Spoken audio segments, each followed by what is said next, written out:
नमस्कार मित्रांनो, शुभ सकाळ. आपण आलेलो आहोत भोकरच्या खंडोबा मंदिराच्या दर्शनाला.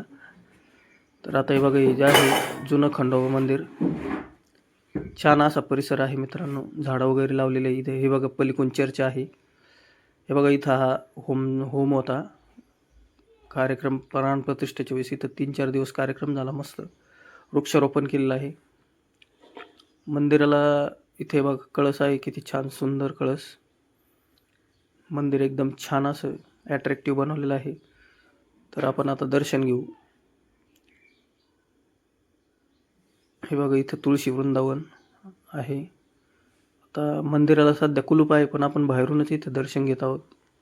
हे बघा मूर्ती आहे घोड्यावरची खंडोबाची. एकदम दगडाची मूर्ती आहे, छान एकदम अशी सुंदर, आणि पेंटिंग वगैरे छान केलेली आहे मूर्तीला.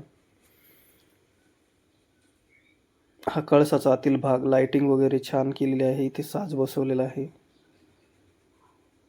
तर आपण आता दर्शन घेऊ.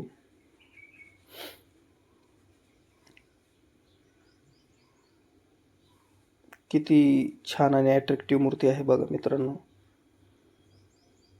आपण दर्शन घेतलेलं आहे आणि आता प्रदक्षिणा मारू. हे बघा इथे ग्रिलिंग वगैरे स्टीलचं एकदम छान बसवलेलं आहे. फडची ही छान आहे. इथे वृक्षारोपण केलेलं आहे छानपैकी. झाडाला सुंदर असे पिवळे फुलं बघा किती छान दिसतात. तर आपण आता प्रदक्षिणा मारलेली आहे आणि प्रदक्षिणा झाली मित्रांनो. भोकरचं छान